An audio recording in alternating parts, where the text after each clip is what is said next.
everyone, I'm Stephanie. And I'm Allison. And this is Nerd of the Week, a randomly generated fandom podcast.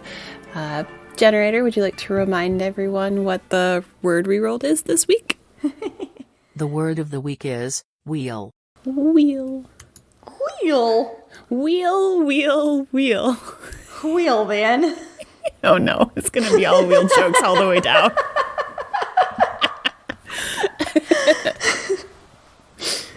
Okay. I can't think of any others, so maybe not. I'll have at least one more. I promise. So, what do you think Google's beautifully written definition of wheel is? A circular structure that is put on an axle and rotates in 365 degrees. 365 degrees? There's an extra 5 degrees in a circle. Oops. That's how many days are in a year. A wheel is a circular object that revolves on an axle and is fixed below a vehicle or other object to enable it to move easily over ground. Now, I would say you could have a wheel that is not on an object. Uh-huh. Or not propelling something. What about like a steering wheel? Yeah, they have like subset definition and like tiny font, like a machine or structure having a wheel as the essential part, such as a steering wheel or a paddle wheel. Okay. And then also apparently it's a verb to like wheel someone in. So okay. Like on like a push or a pull. Wheel them into surgery. Wheel them into surgery. So I guess that's also valid. But you were pretty spot on with the circular thing on an axle. Yeah, I was pretty proud of myself for that. Not proud of myself for the 365 degrees, though. I mean, you're just 5 more extra degrees. You're just giving that extra 110%. Oh my goodness. Well, Wheel then. Wheel. There, I got it. One more. One more for the podcast. All right, wheel then. I guess we'll talk about what I brought for wheel. We're not gonna stop. We're never gonna stop. Can't stop, won't stop. Can't stop, won't stop. All right. I brought something that's probably highly unexpected, and I'm not sure if I'm going to do a great job talking about it either. All right, fair enough. But it is the Marvelous Mrs. Maisel, an Amazon Prime original series. Okay. I've seen, I think, one commercial for it, like on YouTube one time, so I know nothing about this thing. Oh, okay. I will tell you all about it. It's 4 seasons long, and I brought it because of one particular scene in the 4th season. Okay. But I'll kind of try and give like a broad summary of like everything. Okay. But there's just so much, so it's broad strokes here, people. We're not doing nitty gritty details. That's fair. So it focuses on a Jewish comedian named Mrs. Maisel. Actually Midge Maisel. She is living in New York City in the 50s and 60s, and it's kind of focusing on her journey through, or I guess discovering herself as a comedian and like her career. It's not like she's not a real character. Mrs. Maisel is a fictional character, but kind of loosely based on a few different comedians, female comedians specifically from the era. Okay. And then there's a lot of like references to people who were like actually alive during the day. Like there's actually one scene in the 4th season where Midge Maisel is invited to perform at a luncheon that's hosted by Jackie Kennedy for like some sort of fundraiser or something. Yeah. So our character gets to meet Jackie Kennedy. So like a fictional history kind of thing. Okay. Exactly. And she's at one point supposed to be in like a Christmas special with Bob Hope. So like drop in some big names, but she's not the real character. Got it. Okay. But the whole series, it all starts out with her and her husband Joel Joel actually originally is the one who wants to be a comedian. So he always goes down to this club called the Gaslight. The Gaslamp? Go, Gaslight. There we go. Sorry. The Gaslight. It's literally called the Gaslight. That's amazing. Yeah. And there's like an open mic night there. And so he always goes down to do his stand-up comedian. In order to get a good time slot, Midge always has to make some sort of like dish. And so like, you know, it's the 50s, she's a housewife, so she like makes like a pot roast or a meatloaf or something like that. The BS nuclear family era. Got it. Okay. Yes, yep. So that they can like give some sort of bribe to the people who are working there. Okay. And it works. He gets good slots, but he's a bad comedian. Oh, sad. Which is unfortunate. Does he know he's a bad comedian, or does he think he's a great comedian and is a bad comedian? No, I think he knows that he's not great. Okay. I think he thinks he's better than he is. He thinks he deserves more than what he gets, but he also knows like not to quit his day job right now. And then from that scene, we kind of go into like Midge's family life, and like they kind of run into her parents on the way home. They all live in the same apartment building, but in different apartments. Mm-hmm. And then we learn a little bit about Joel's family. Everyone's Jewish, and like going to church is the big thing. The big kind of holiday that's happening is Yom Kippur. So I am so sorry. I'm not Jewish. I don't know when Yom Kippur happens in the calendar year, but it's like the biggest Jewish celebration.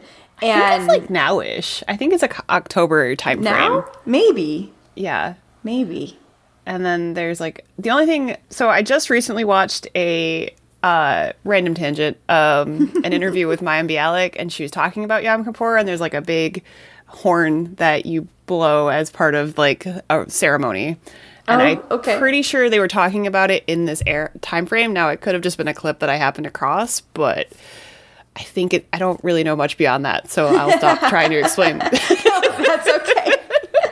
Listeners, if any of you are Jewish and would like to educate us about this wonderful holiday of yours, please tell us. Yeah. Please communicate with us. I'm going to do some Googling afterwards, too. Anyway, continue. Tune in for Steph's imaginary podcast, Googling with Steph. Yeah, I might not touch that one, though. I don't want to explain someone else's thing to them. All right. Anyway, one of the big things that's happening to this particular family, the Maisels, is that they're having the rabbi over for dinner. And it's like a big thing if you get the rabbi to come for dinner. Okay. And so, like, it's this big deal, and, like, they want everything to be perfect, and everything has to work out just right. However, the night before Yom Kippur, this is, like, after Midge and Joel get home from the comedy club. I don't quite remember exactly what happens, but basically, Joel tells Midge that he wants a divorce. And, of course, that makes Midge upset for many reasons. And she like just basically runs out of the apartment, and she goes back down to the Gaslight Club, and she's been drinking, like gets up on the stage. It's the very, very end of the open mic night, and like nobody is there anymore. And she just like kind of starts talking to the microphone, and like basically she just wants to tell people like, this is the bad thing that happened to me tonight, and I need to talk about it. But she's actually like kind of funny. And people think it's like a purposeful onstage comedian act. She is wearing pajamas at this point, or like wearing a robe, and she like flashes her robe open and is like, who wouldn't want a piece of this? And because she's done this, she gets arrested for public nudity. Oh God. Oh no. And then she gets not broken out of jail. Her bond? No, not the bond. What is it? Bail. Her bail is met by Lenny Bruce, who's another comedian. He's actually another real guy who we meet up with in this historical fiction. And Lenny Bruce actually kind of comes back several different times throughout the whole series here. So that's kind of the setup of where Midge comes from and kind of what's going on. And from there, it's kind of basically her realizing that she actually has this talent. She goes back to the Gaslight a few more times, and she makes friends with the, not necessarily owner, but like proprietor of the Gaslight, whose name is Susie.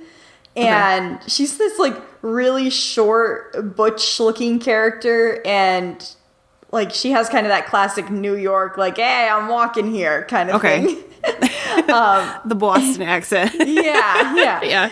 And she like kind of, she's never been a manager, a talent manager before, but she sees like this enormous potential with Midge, and she's like, you know what? I'm gonna be your manager, and together we're gonna make it in this world.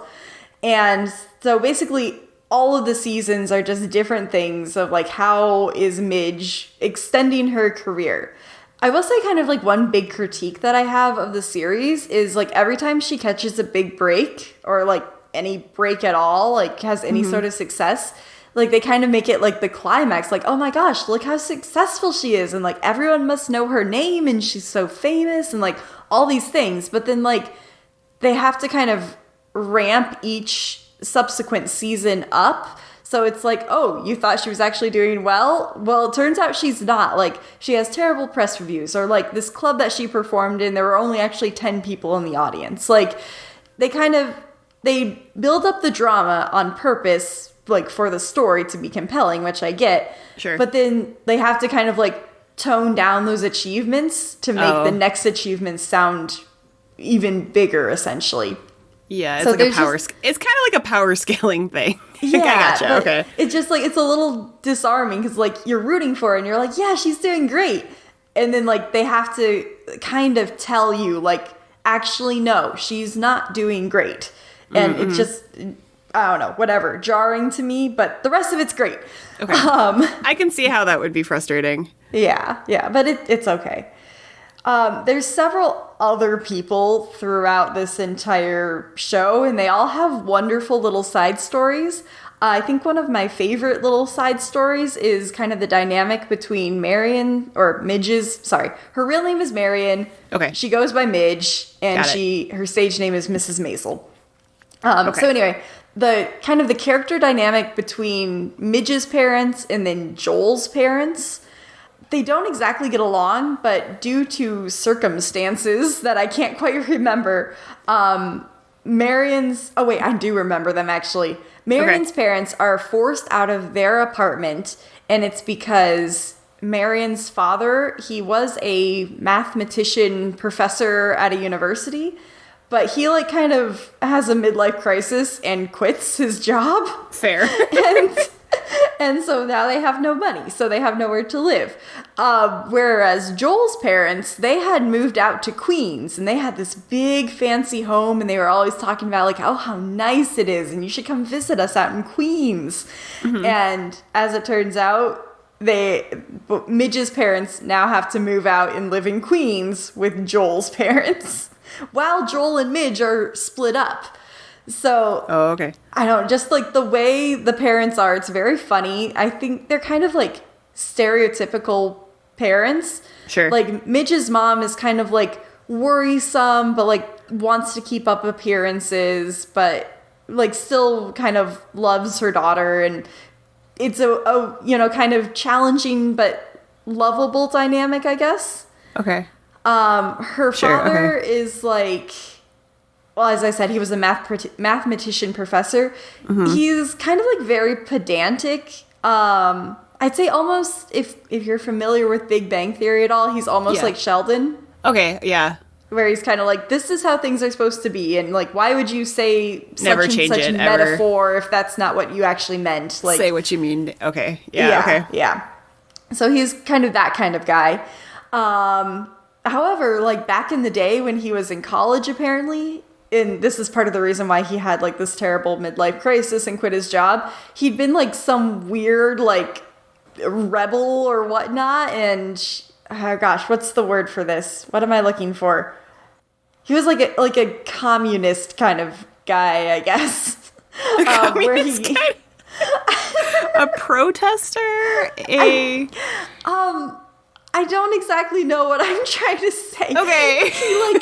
He was a writer for like a communist newspaper in college, but then like Anarchist? maybe anarchist. I don't know what I'm trying to say. Rebel with a cause, rebel Maybe. without a cause. He might have had a cause. It sounds like he had a cause.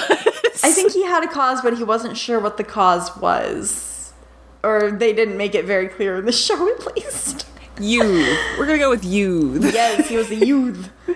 Heathens. Got it. All right. But with a newspaper. A heathen with a newspaper. Yes.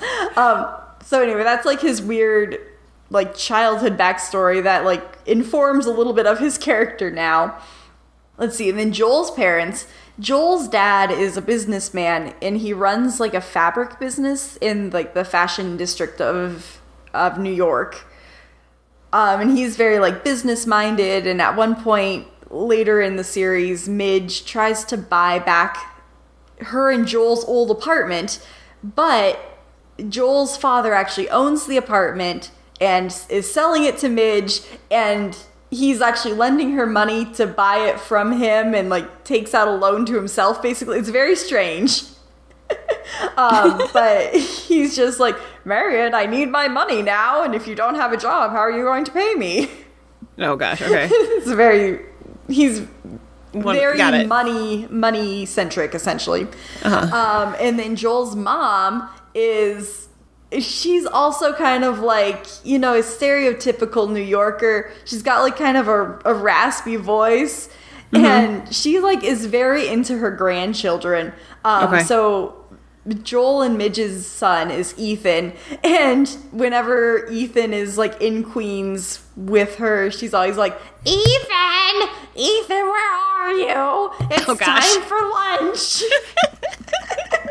Oh no.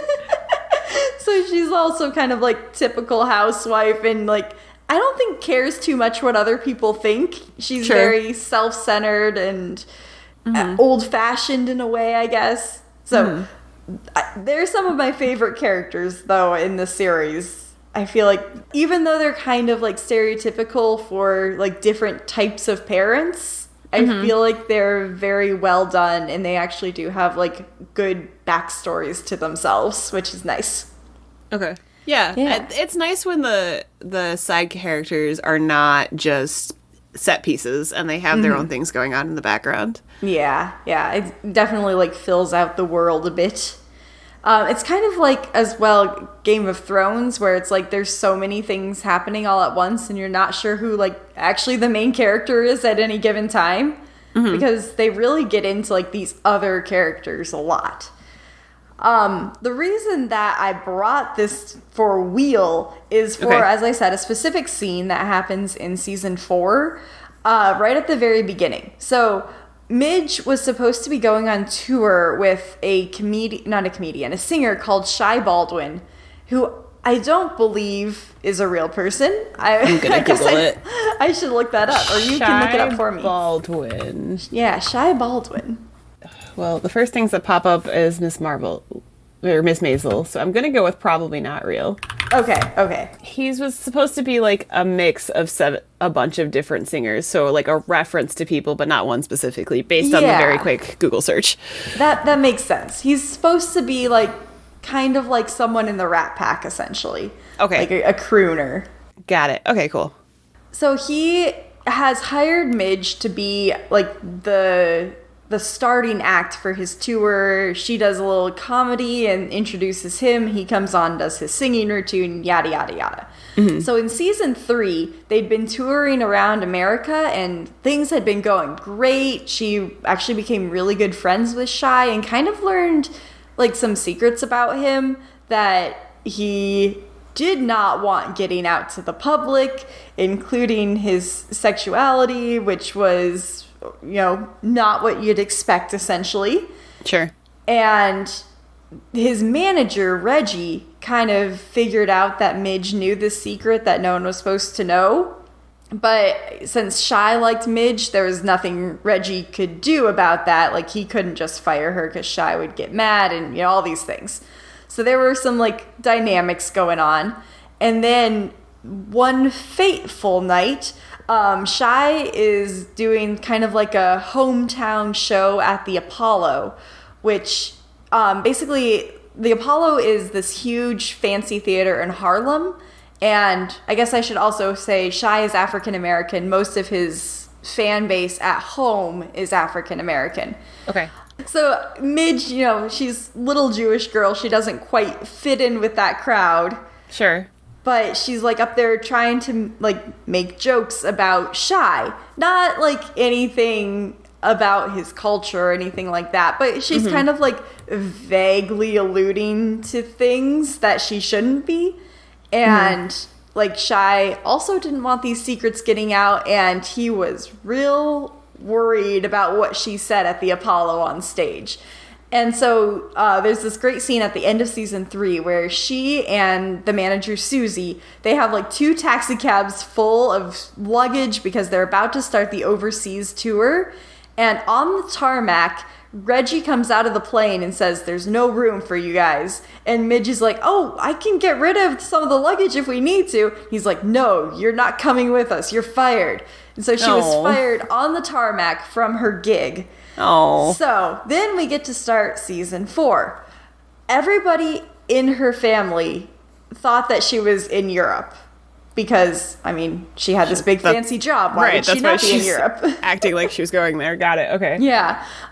She kind of like somewhat goes into hiding a little bit because like Ethan is being watched by the grandparents. Joel lives in his own place. So she just had her own apartment like back to herself. So she just kind of didn't tell anybody that she was still there. And at one point they even like got a call from her like, "Hey, I'm doing okay. Don't worry about me." But on that day, when she had been calling them to like give a report like, "I'm fine," they were all celebrating Ethan's birthday. Now here's the trick. It wasn't actually Ethan's birthday. His birthday was sometime in the winter. This is the middle of summer. The reason that they had changed his birthday is because it didn't fit with the holiday season or something. Oh, geez. Okay. So they just told him, "Hey, no, this is your birthday. Don't worry about it. It's always been this day." It's always been June. Micah was born in December, Bob. Okay. Okay. It's fine. Yeah. So, I mean, Midge did not condone this. She's like, "Why are you celebrating Ethan's birthday?" And everyone else is like, "Don't worry about it." But anyway, they find out that they're going to be going to the boardwalk.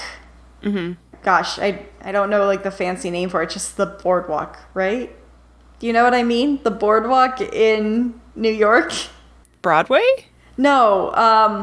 Oh, God. Then no. Coney Island? Is that what it is? Coney Island? Maybe? Boardwalk, I'm uncultured. Hang on. Yeah, I've even been to New York, but when I Google it, it looks like it's a real thing with Coney Island along the boardwalk. So I think you're right. I'm just probably an idiot. No. Obviously, I don't know what I'm talking about either. It's fine. Anyway, they're all going there to the boardwalk to celebrate Ethan's birthday. There's a big Ferris wheel there that they're all in line to get on.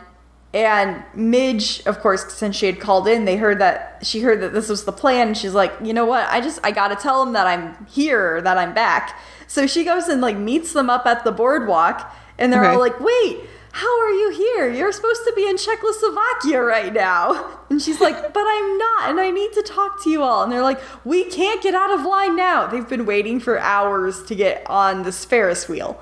And I guess if it wasn't clear, I brought this because of the word wheel. Ferris wheel. Got it. Okay. All right. This makes sense. Got it. Yeah, sorry. And so her dad like says, "Hey, while you're out of line right now, take this ticket back. They gave me one too many, but they also took my money, so you need to get the money back." And Midge just like doesn't do it. She takes the ticket for herself and gets in one of the Ferris wheel cars. And for whatever reason, they're all in different Ferris wheel cars. Like her dad and her mom, the in-laws, Joel, they're all in different cars all around this Ferris wheel. And they have this huge shouting conversation all across the wheel. And so Midge is like, well, her mom is like, Midge, why are you here? And she's like, because I was fired. And they're like, who fired you? And she's like, Shy Baldwin fired me. And they're like, and he sent you home from Croatia? And she's like, no, he fired me on the tarmac.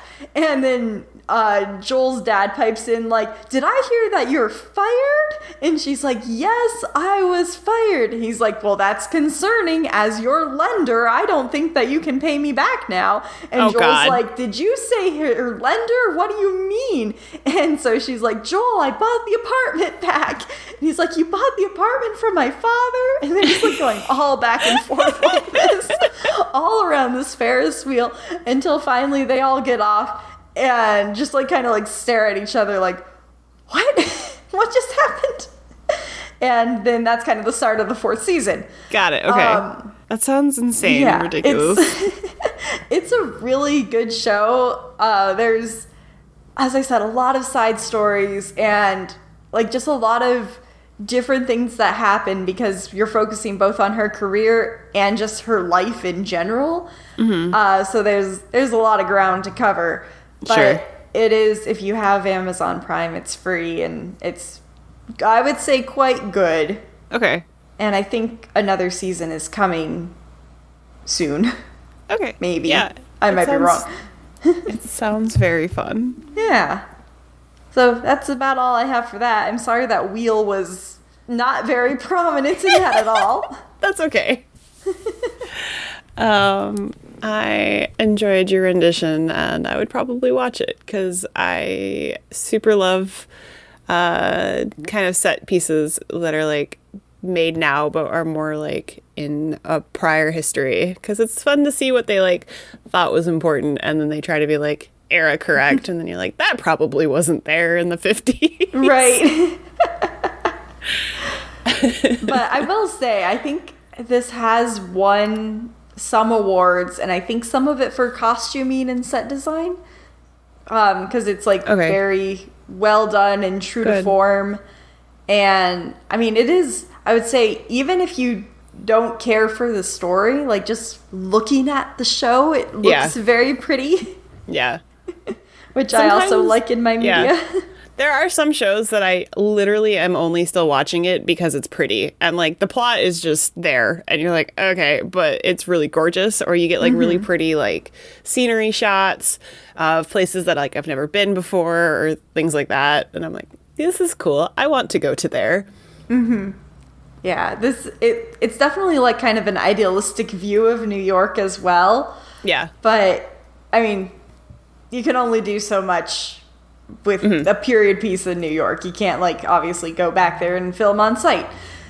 But I think it's real well done. The characters are very charming and realistic, and it's a good watch. I'll add it to the list of all of the media that I need to consume in my life. So much media. Okay, so I have a quote for you. Okay. It is, please, Jess Marie, do me a favor. For your own good, put your name in your books right now before they get mixed up and you won't know whose is whose. Because someday, believe it or not, you'll go 15 rounds over who's going to get this coffee table. The stupid wagon wheel Roy Rogers garage sale coffee table.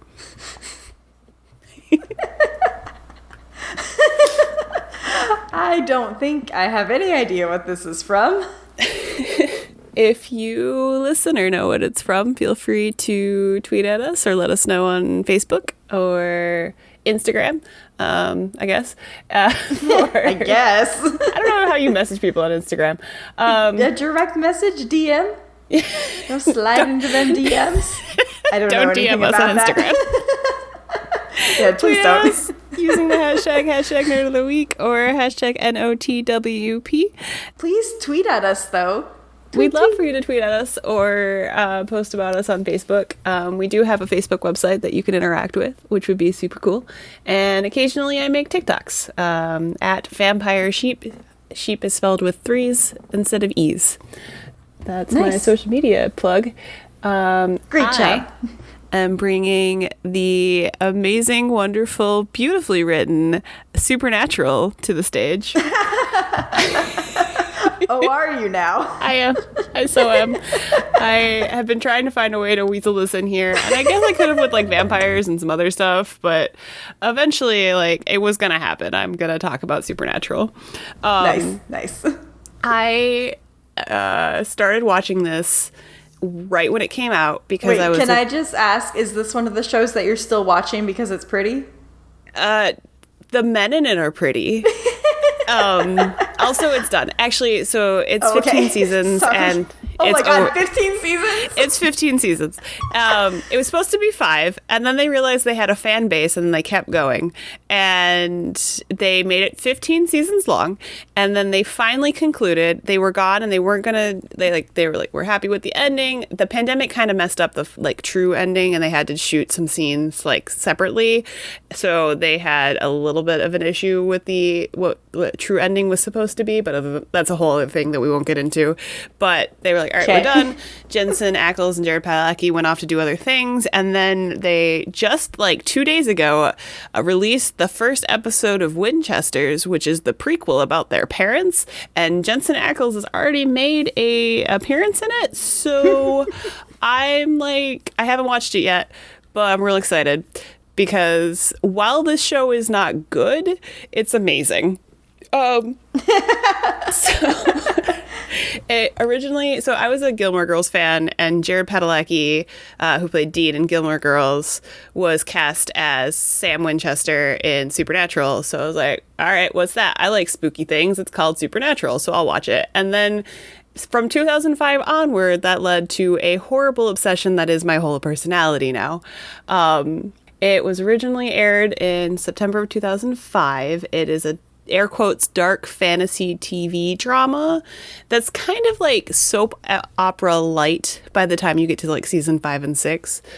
But it was created by Eric Kripke, and it originally starred on the CW, and I was on the CW for a while, and then it got picked up, and I think you can watch it on Netflix now, and it is the longest running American live action fantasy TV series. Wow. So it's pretty solid.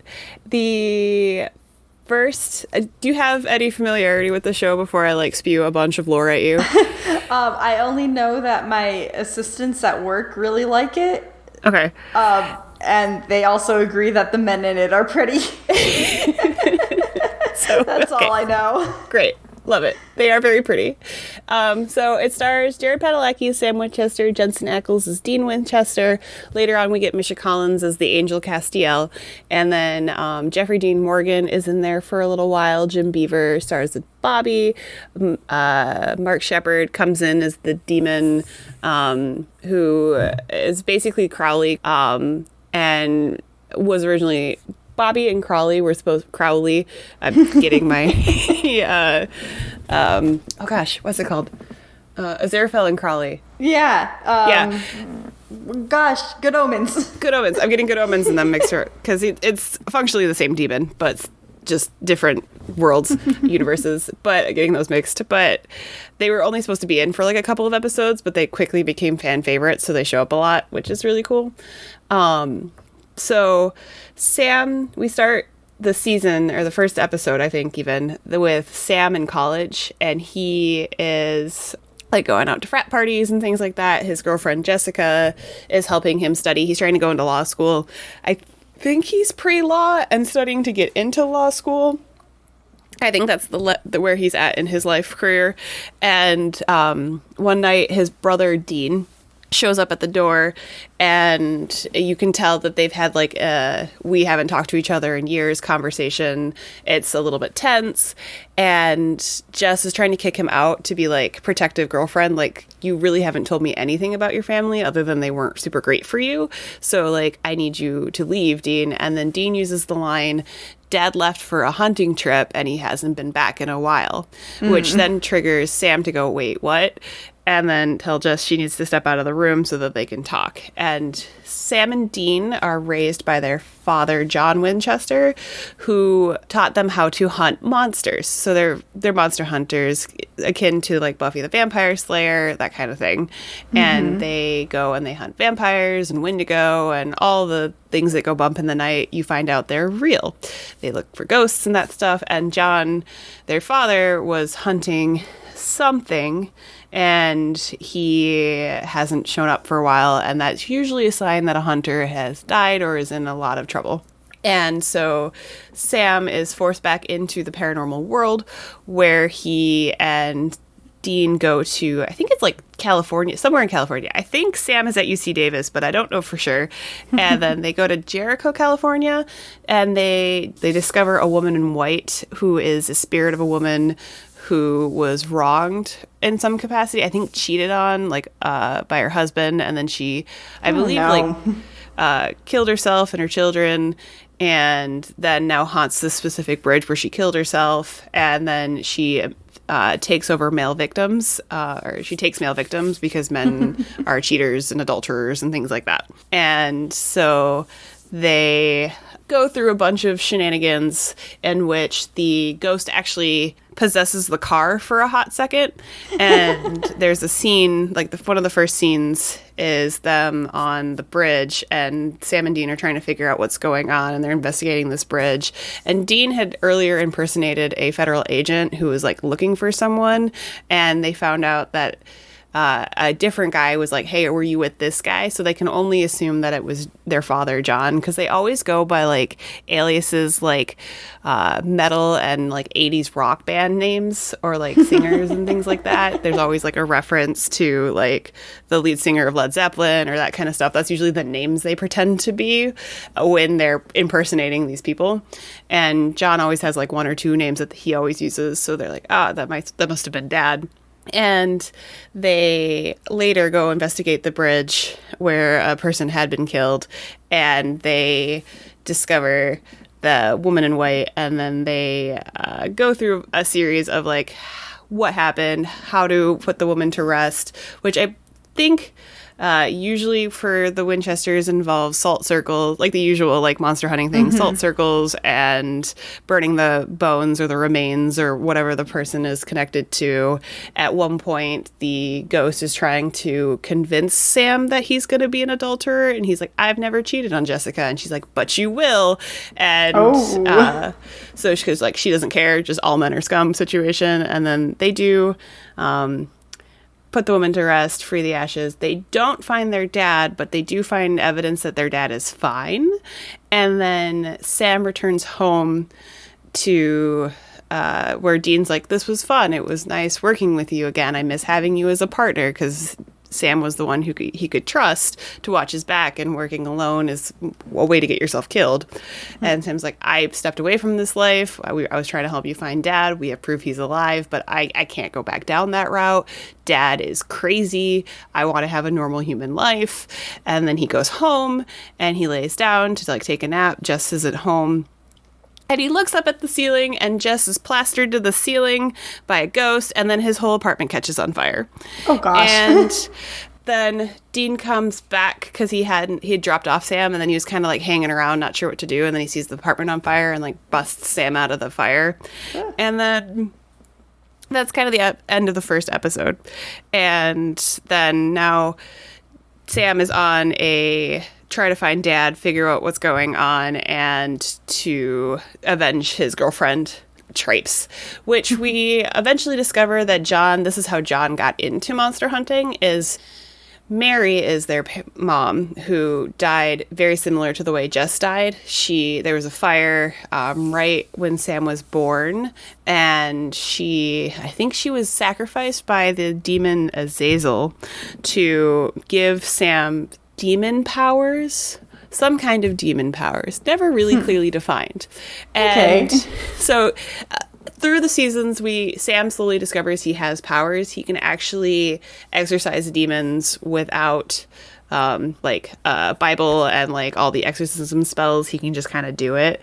And then when Mary was killed, John went crazy, like, what the heck happened? Because he saw Mary plastered to the ceiling. He saw the yellow-eyed man, who we find out is a demon later, do something to Sam. And so he's trying to figure out what the heck happened to his son, and then who killed his wife. And so he goes down this crazy, like, monster hunting tripes and goes just revenge crazy.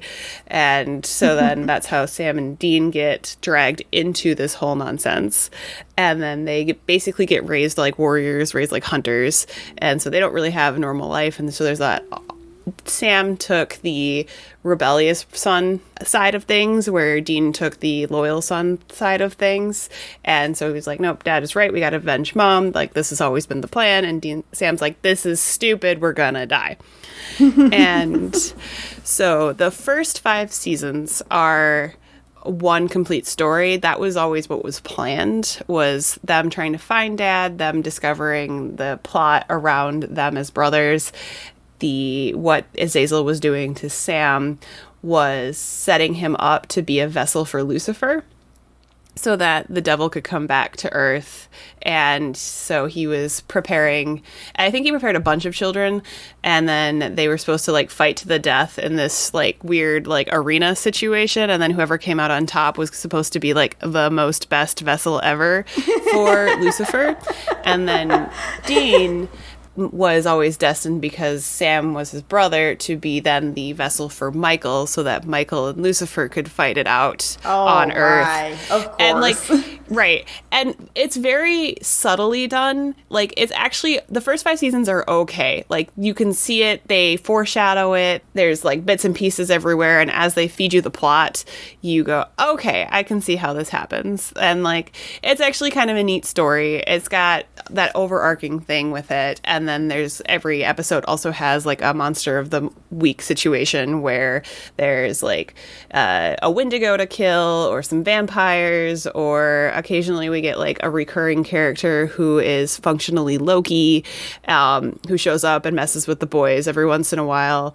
There's some really fun comic relief episodes. This show doesn't take itself super seriously. Like, there's literally an episode where they get teleported to another dimension, where they're just actors in a TV show. And so Sam and Dean are in this universe, and they are, it's like, Dean literally is like, my name is Jensen, and you're something called a Jared Padalecki. And then they have to act out supernatural. And so this show is hilarious. And they definitely have a lot of like fan silly episodes. There's a like a Groundhog Day episode where Sam is reliving Dean dying over and over again, and then the second Dean dies, he wakes back up, and then the Heat of the Moment by ABBA starts playing. And so like, I have an association with Heat of the Moment with Supernatural. And Sam going, rise and shine, Sammy, ABBA's on. The reason this is related to the word wheel is the Impala. It's a 1967 Chevy Impala that is the classic like black car that they drive around in almost every single episode. It is what gets them through everything. There's so many scenes in this car. There's a lot of bonding that happens between the brothers and whoever they're transporting and whoever they're working with at the time. And the car was originally bought by John Winchester, which in one episode, Dean is transported in the past and convinces his father to buy the Impala instead of like a mom van. So Dean is the reason that the car is in the family. And it is like just the main set piece and centerpiece for like the family. And the car goes through much abuse. Like in the season 1 finale, it gets smashed in by a truck. Season 2, Dean spends a lot of time like fixing the car. The car is basically a symbol of how the brothers' relationship is doing. So like season 2 and 3, it's kind of all broken up, and then it starts to get mended and fixed. And then towards the end in season 5, so Sam does say yes to Lucifer to take over, so let him take over the body. And then so say Sam, yes to the demon. Say yes to the devil. But Sam thinks he's strong enough to fight Lucifer, and shocker, he's not. But right at the end, Castiel, who's an angel who comes in, I'll talk about him in a second, has a great line where he, as Sam saying yes to Lucifer and trying to fight him, he shouts, "Hey, ass butt," and shouts and throws a Molotov cocktail at the devil, which hits him in the head, and Lucifer then gets dazed for a second, and then Sam sees the car, and it brings back just a flood of memories of his family and everything, and gives him enough agency over his body that he can throw himself back into the gate of hell so that it can be sealed over, and then functionally saves the world. And so the car is this huge central plot and symbol for the brothers and everything, and it just represents the show and the family, and you can't have Supernatural without the Impala. And then that's how it's supposed to end, is Sam is getting Lucifer back into the cage. Dean finally gets to have the normal life that he wants, and so he goes and finds a woman that he shows up a couple times throughout the series that he's pretty sure her kid is his kid, but she's never admitted to it. And so the whole ending arc was Dean's finally allowed to have a family and a life, and Sam had the noble sacrifice that he was always looking for. And then they tease right at the end, because in that last season they realized they had a fan base. So the last clip of the end of season 5 is Sam's silhouette standing under a street lamp looking at Dean's house, which I think would have been a perfectly fine ending. Sam was forgiven, he was going to go walk into the house, they were going to have a good time, they could be normal, and then we have the next 10 seasons of just sheer insanity. There's a Leviathan arc, which is its own thing. Sam doesn't have a soul for a while because Castiel, the angel who they work with for a while, pulls him out of hell, but he forgot to bring the soul, and then we get the soul back, and then Sam's messed up because he was literally trapped in the pit of hell with Lucifer for a while. And then he has a wall up for a while, and then because he's haunted by the spirit of Lucifer, and then Castiel takes it over for a while, and then we discover that Sam and Dean are the descendants of Cain and Abel because we needed something else to drive the plot. And then there's I don't remember the name of the group, but there's basically the Illuminati functionally, that is a bunch of I think, God, I wish I knew the name exactly, but basically it's a bunch of people who are aware of all the monsters in the world, and then they kind of have a group of libraries that are placed all over the world to help them fight monsters. It's a whole mess, but the episodes are great, and they're silly, and they have amazing, beautiful lines and stupid dialogue. There's a whole episode where they get transported into the Scooby-Doo universe. Oh my. And that one's really fun, because there's been a running joke from the beginning that Dean had a childhood crush on Daphne, and then when he finally meets Daphne in the Scooby-Doo episode, because it's animated, he can't talk to her at all, and it's really funny. But yeah, so it's a lovely, wonderful, silly show. And the first 5 seasons are more spooky. They're more set up horror type things. And then as you get more and more, it turns more into kind of a soap opera light drama. Because Sam or Dean usually die at least once a season, and then they get brought back, and they're I can't lose you again, and there's a lot of angst, and then another one dies, and then they sacrifice themselves for each other, and then it becomes a running gag that they just keep doing this for each other, and it's ridiculous. But the show is very self-aware of the nonsense that it puts the users or the viewers through. That's awesome. And the fan base is fun, and I'm really excited to watch the Winchesters. I hope it continues to have the same air of ridiculousness that the original 15 seasons does. But I do recommend starting from the beginning and watching through. You could probably pick up any episode and watch it and be fine, but because it's serial, so each episode revolves around a B plot, and then there's the background plot. But it makes more sense if you start from the beginning. Right. I love this show. I could probably talk way too long about it, but that's kind of the broad strokes. And then obviously the Impala. It made me want an Impala for a long time because I am that nerd. I do have somewhere, I have to find it, have to remove, but I do have a little like race car, toy car of a 1967 Chevy Impala because of Supernatural. That's cute. They have, I have to talk about the Ghostfacers. They have, there was a writer's strike at the CW in, I think, season 2 or 3, and they literally did not have anything for an episode that needed to come out. So they made a like Ghost Hunters International type episode with 2 guys who were trying to like kick up a like ghosts aren't real, but we're going to pretend they're real. And it's the Ghostfacers, and they face ghosts, and they set it up like a like office style drama with someone like behind the camera like recording it in like a mockumentary situation. And then Sam and Dean happened to enter in to the episode, and so then they're like, no, you're stupid, there's like an actual ghost here. And they're like, you just want the first real footage of ghosts, we're gonna be the first people who have real footage of ghosts, and we're gonna like win. And then it turns into like shenanigans and a hot mess express.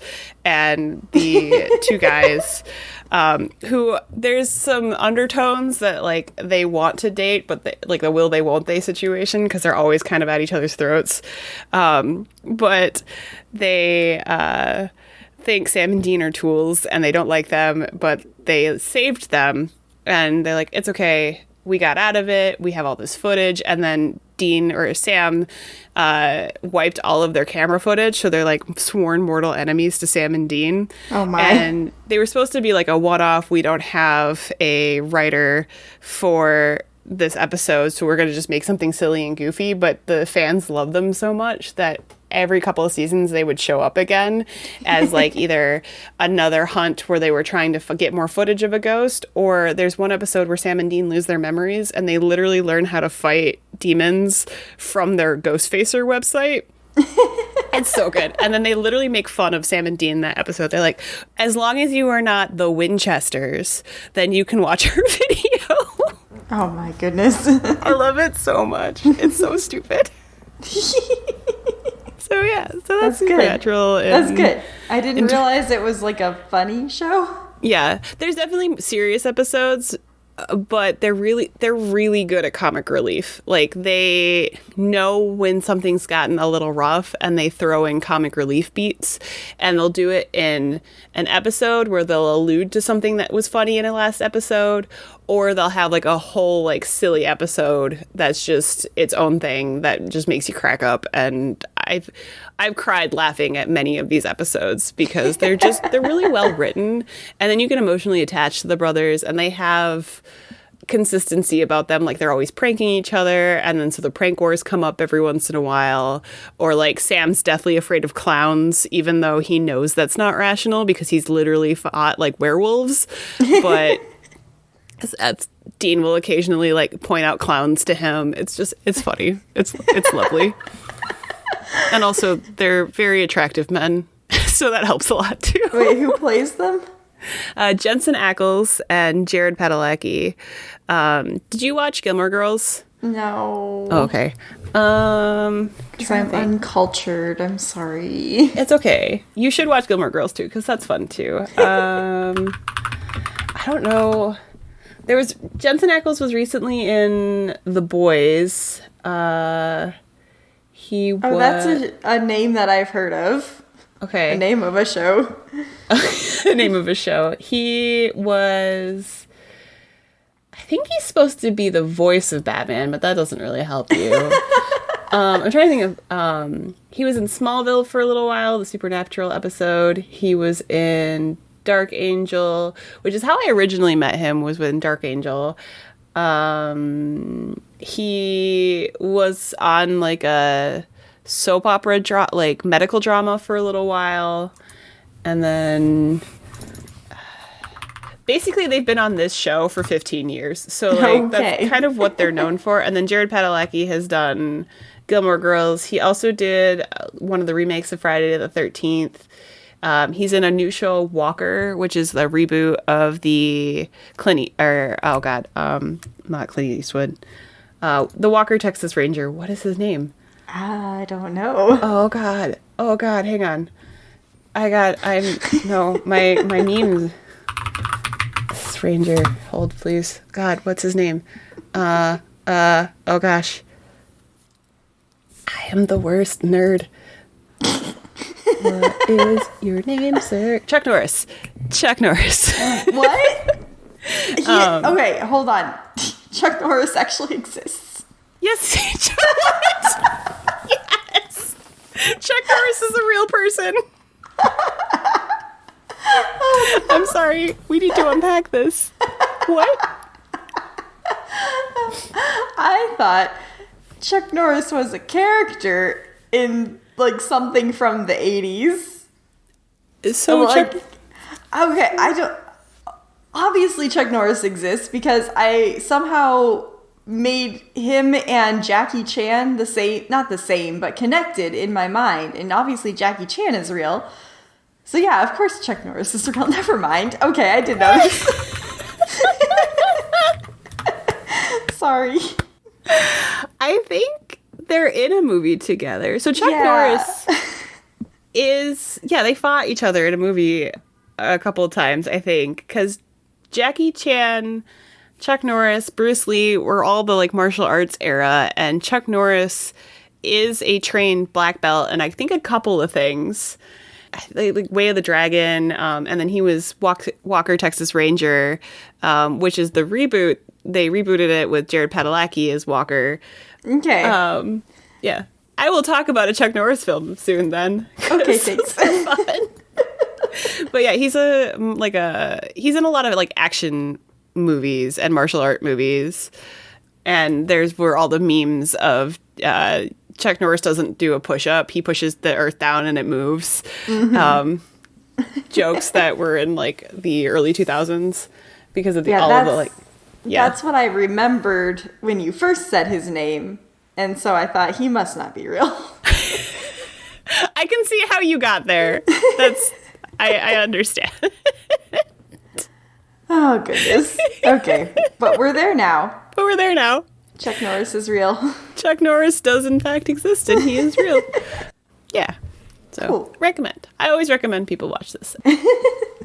So, I guess... there's a quote. Yeah. Do you want the quote again? Yes, please. Okay. Please, Jess Marie, do me a favor for your own good. Put your name in your books right now before they get mixed up and you won't know whose is whose. Because someday, believe it or not, you'll go 15 rounds over who's going to get the coffee table. This stupid wagon wheel, Roy Rogers garage sale coffee table.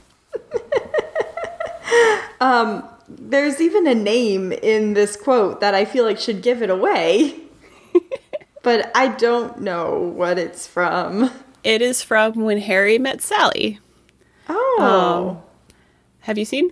No. It's a cute romance rom-com. Okay. I don't remember what year it's from. It's like kind of. It's older. I was gonna say early, but early's not the right word for that. It's an older, like, silly rom-com. There's also the line, I want you to know that I'll never want that wagon wheel. Maybe I'll talk about it one time when we get, like, coffee table as a word. Yeah, it was, like, 1989. But it's a fun little drama. Carrie Fisher plays Marie. Billy Crystal is Harry Burns. Meg Ryan is Sally. I've heard all of these names. Mm-hmm. Yeah. They all mean something to me. And they all exist. They all exist. They're real. They were in a movie once. Carrie Fisher's most known role as Marie in When Harry Met Sally. Yeah, absolutely. I was going to say, I could probably name at least one more movie that all of these people were in. Maybe one or two. And maybe we'll talk about it on another episode of... oh crap, I forgot the name of our podcast. Nerd of the Week. Nerd of the Week. There we go. Oh god. We're doing great. Listener, please don't forget the name of our podcast or any of our social media handles. that'd be great. Hashtag Nerd of the Week, NOTWP, or just at Nerd of the Week. And you can tell if you watch this episode, hashtag me and say Steph is silly, and I'll know you watched this one. And we do mean watched. We don't just mean listened. We do mean watched, because We you mean can watch us on YouTube. This is true. That's the other one. You can watch us on YouTube or stare at your Spotify as the line goes across while we're talking. It's easier on YouTube, though, because the screen just stays on. That's true. She's Spotify, right. you'd have to keep waking your phone back up. She's right. You should listen to her.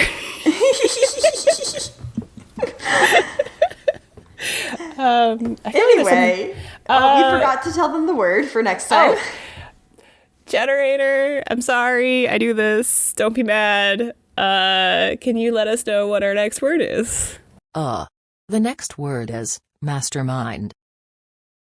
Mastermind. She sounded annoyed. Do you think the generator is mad at me? I think the generator might be mad at me. Question mark. Mastermind. We'll talk about mastermind on our next episode. We hope you will tune in if the generator isn't too mad at me. Wheel. Thanks so much for listening to our rambling podcast and discovering that Chuck Norris does in fact exist. In case anybody didn't know. Oh, in case you... Wait, I was gonna say in case you didn't want your kids to know that Chuck Norris is real. But that's like Santa, in case you don't want them to know he's fake. So never mind. It's the opposite problem. In case you didn't know that Chuck Norris was fake, or was, oh God, in case, no, start over, one more time. In case you thought Chuck Norris was fake, here's your wake-up call. Here's your wake-up call that he is in fact real. We're happy to have done this for you. Just one of the many services we are happy to provide. And you can let your friends know that we provide great wealths of knowledge in our podcast. So please share with a friend if we made you laugh even a little bit at our... We made ourselves laugh. We made ourselves laugh, and that's really what's important. So please share with a friend. As always, I've been Stephanie. And I've been Allison. And remember, this is not a pyramid scheme. Thanks for listening. Thanks, and bye. And bye.